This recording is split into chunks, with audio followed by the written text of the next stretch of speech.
casi se hipertrofiou, é dicir, que se fixo unha explosión do tema forestal e se perxudicou a outro sector importante que era o agrícola gandeiro.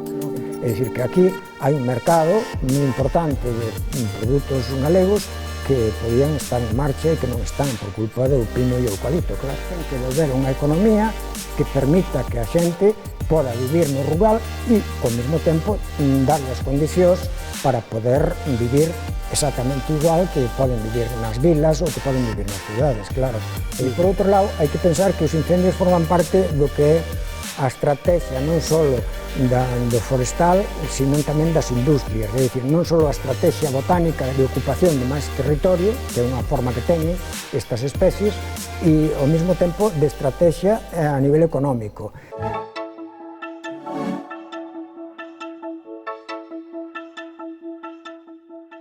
Bueno, pois a situación calquera pode xuzgar. No primeiro caso era un tripartito con cabeza no PSOE que se opuxo a que nos levásemos adiante a proposta, por así decirlo, porque votou en contra. É dicir, que naquele momento o PSOE se opón e o Partido Popular, que estaba na oposición, vota a favor. Neste momento, o Partido Popular, que está gobernando, se opón e o PSOE se abstén.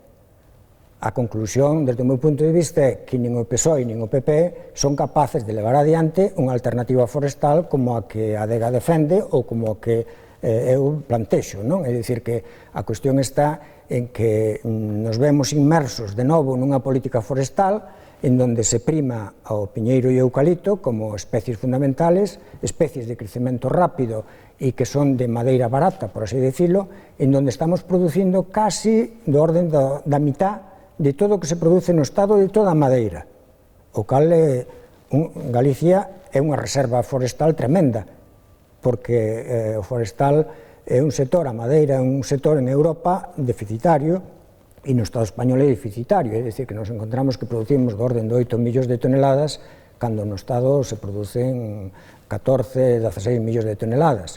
Entón, a cuestión está en que nós temos capacidade para producir outras especies, sí, e además especies de calidad.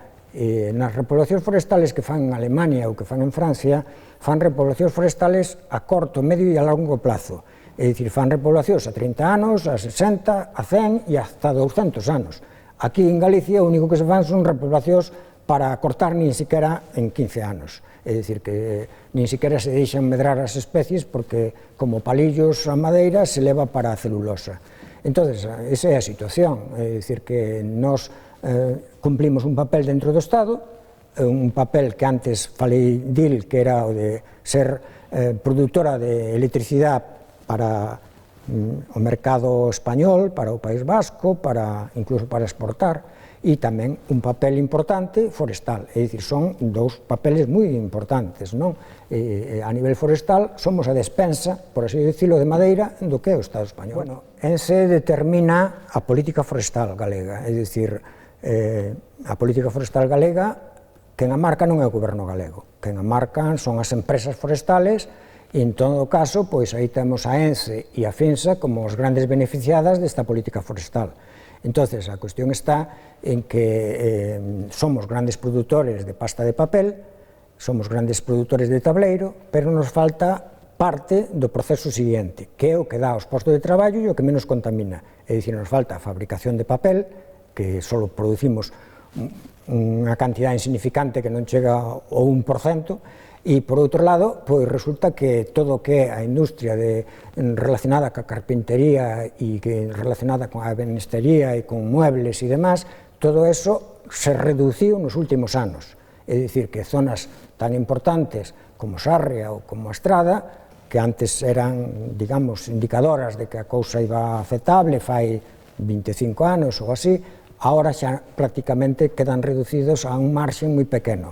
Entón, a cuestión está en que podíamos estar, e máis, estamos importando madeira de calidad, é dicir, esa madeira que podíamos estar producíndose en Galicia, a estamos importando. Entón, nos encontramos en que, bueno, estas industrias son as que determinan, estas que citei antes, son as que determinan un pouco a política forestal, pero ao mesmo tempo non só determinan a política forestal, sino tamén a política de precios, porque antes en Galicia había 3 grandes empresas que compraban eucalipto, agora só hai unha gran empresa que compra eucalipto para Asturias, para Navia e para, ao mesmo tempo, pois para Pontevedra. Entonces, eso tamén influye no que son os precios, non? Na oferta e a demanda, pois tamén se ve, digamos, neste caso, collida. E por outro lado, hai que pensar que temos 600.000 hectáreas de eucalipto, e que se multiplicou por 3 a extensión desde os anos 80, non? Entonces, bueno, todo eso, que quere decir? Que por un lado a extensión de eucalipto aumentou, pero por outro lado disminuiu nas proporcións parecidas o cultivo de cereales, co cales se está importando actualmente en gran cantidad de cereales, millo, por exemplo, é dicir, como íbamos pensar que íbamos a importar grao, millo, cando estamos nun país en donde o millo, pois non hai máis que ver como son os cabazos ou os orros no noso país, que había en todas as granxas, en todas as zonas onde había ganado, pois había millo. Hoxe, actualmente, temos que importalo, chega por o Porto de Coruña ou Porto de Vigo, millóns de toneladas de millo grao e de cereales para fabricar os piensos que hai que darlle ao ganado. Entón, todo eso, que quere dicir? Quere dicir que aquí se hipertrofiou, é dicir, que se fixo unha explosión do tema forestal e se perxudicou a outro sector importante que era o agrícola gandeiro. Entonces, ese é o que temos no noso país. A política forestal pode ser importante, pero tamén é importante a política agraria e gandeira. E nós temos hoxe menos ganado, temos aproximadamente 900.000 vacas, cando chegamos a pasar de 1 millón de vacas a principios de século. Entonces, curiosamente, a cantidade de ganado foi en disminución e, ao mesmo tempo, a dimensión do forestal foi en aumento, non? Iso é o que hai que ver. Que nos interesa unha cousa ou a outra? A política, eu creo que a ganadería, chegamos a exportar no século XIX miles de cabezas de ganado para Inglaterra, para Portugal, e actualmente pois a cuestión está en que ese mercado pois non poderíamos abastecelo da mesma forma que fixemos no século XIX, non? Por culpa precisamente de dedicar boa parte dos prados e zonas de cultivo a plantar piñeiros de eucaliptos, sobre todo eucaliptos, claro.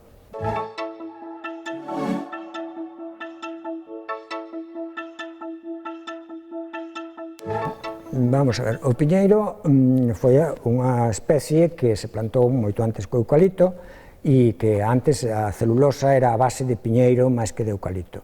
Unha vez que a celulosa se especializou no tema eucalipto, deixou un pouco marxen o que é o piñeiro. Pero eu teño que decir que o piñeiro tamén foi moi afectado por temas como a choiva ácida. A choiva ácida provocada polas centrales térmicas fixeron disminuir a produción de piñeiros e eucaliptos e incluso trouxo consigo tamén enfermedades. Esa situación agora está cambiando. Por que? Porque o deixar de producir tanta contaminación de compostos ácidos é como unha recuperación de novo desa especie. Entón, venlle de novo alternativas para seguir potenciando o tema do piñeiro, non? Antes, a zona de Lugo, a partir de 300 metros, se especializaba en piñeiros. Actualmente, por culpa de novas especies de eucalipto, o espacio que ocupan os piñeiros está ocupado ou estáse plantando, cando un se desplaza, pois o ve perfectamente, se están plantando en zonas onde había piñeiros, se están plantando eucaliptos, non?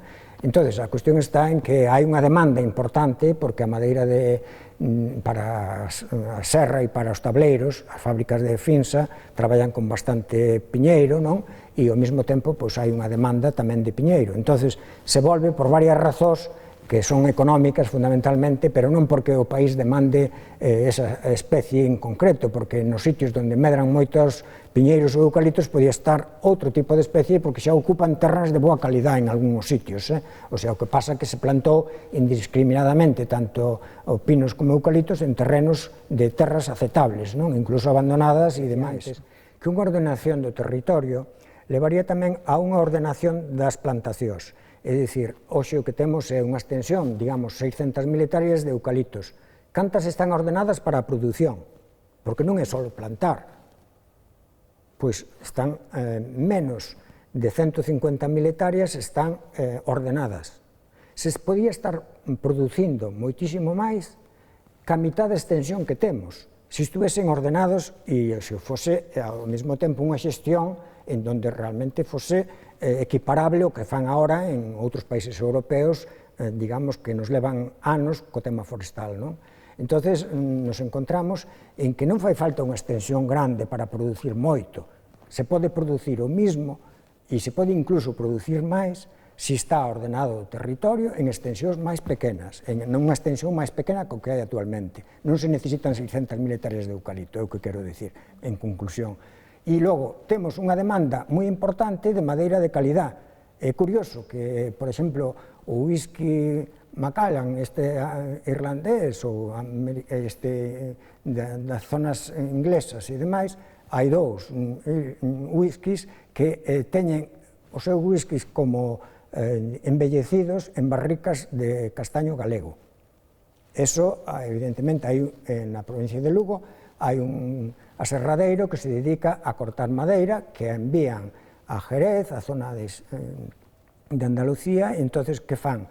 Pois ali fan os toneles, ali, digamos, embellecen esas barricas con Xerez, e logo despois a mandan a estas fábricas que son inglesas ou escocesas. Entonces o que ocurre é que venden a botella a 200 e pico euros. Quere dicir que, según aquí, a moda, por así decirlo, é viño embellecido en barrica francesa, un viño de calidad. Ali o bo é escocés embellecido en barrica galega.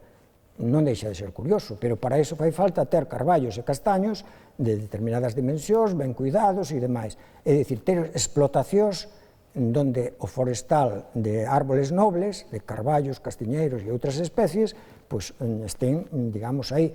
Hoxe hai posibilidad, non é como fai 40 anos, de ter producións, incluso a castaña, é dicir, que producións en moi poucos tempo. Antes, para un castaño, había que esperar 20 anos para que dira castañas. Agora, ao cabo de 3 ou 4 anos, está producindo castañas, con mellores xenéticas que houbo en todas as especies.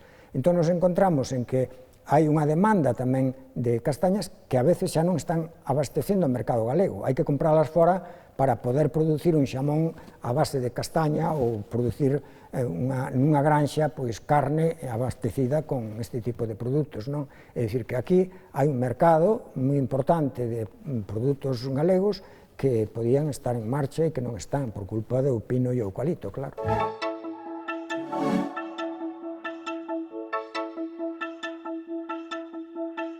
Hai toda unha posibilidad tremenda. Se nós pensamos nas industrias de transformación da madeira da segunda transformación, en donde haxa posibilidades de facer todo tipo de útiles a partir da madeira e de ter unha industria relacionada ca ebanistería ou con produtos diversos, pois esa é unha fonte, non?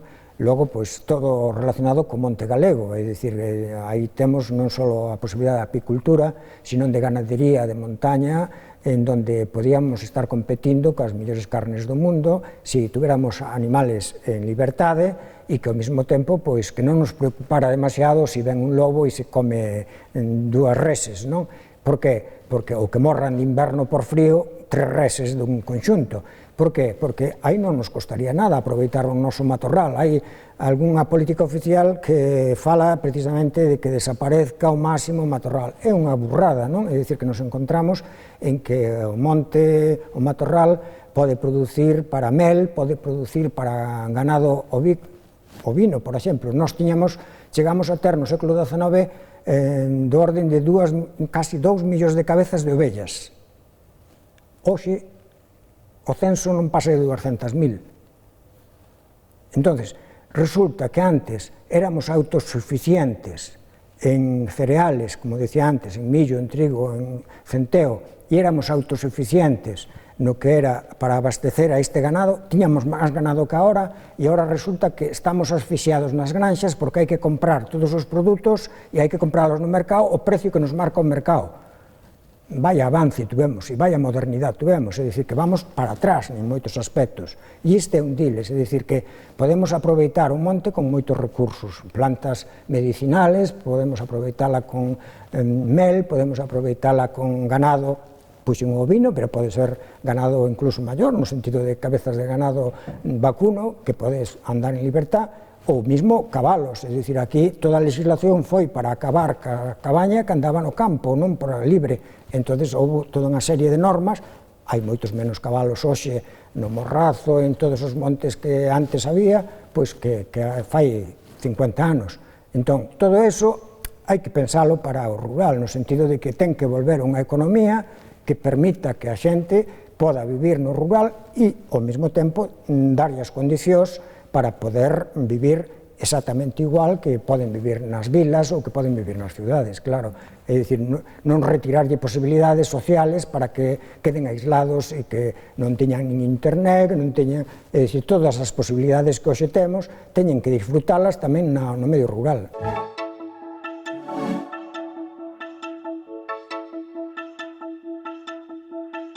O eucalipto é unha especie que se pode, digamos, escapar de dúas formas. Unha delas é cos incendios, é dicir, escapar me refiero a ocupar maior superficie. Unha delas é plantando e outra é cos incendios. Por qué? Porque se dispersan as súas sementes moi fácil e medran en terrenos incendiados. En Ourense hai incendios porque se nos puderamos vivir dentro de 20 anos, veríamos en Ourense algunhas especies de eucaliptos ou outras especies que van a estar no lugar que hoxe hai matorral. É dicir, que desfacerse do matorral é o primeiro paso para plantar árboles, pero non os árboles que eu comento, sino os árboles que interesa a industria madeireira que está hoxe influindo no campo. Entonces, a cuestión está en que os incendios se dan tamén en zonas arboladas, se dan tamén en zonas de pinos e eucaliptos, co cal quere dicir que tamén é importante o número de incendios que se dan aí.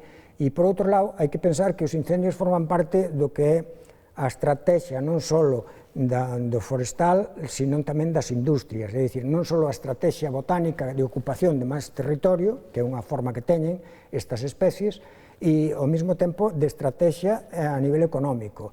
Por qué? Porque evidentemente as industrias o que ocorre é que están tratando de que se estenda a Ourense, a provincia galega, que apenas ten bosque de forestal. É dicir, que se hai unha provincia en donde a madeira non ocupa un papel importante, ese é Ourense.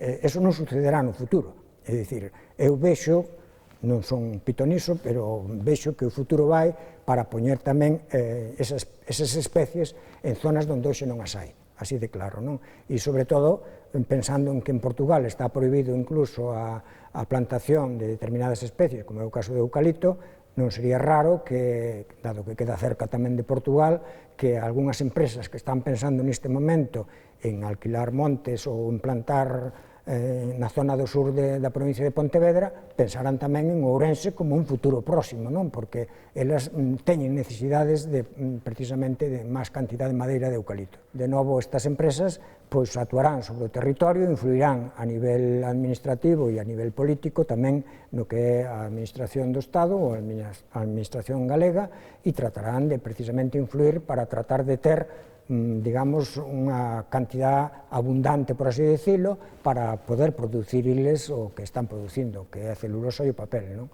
Entonces, como digo, eso existe e as propias empresas portuguesas o afirman de que teñen como obxectivo o sur da provincia de Pontevedra, porque lle queda moi próximo, non? Entonces, por que non Ourense tamén?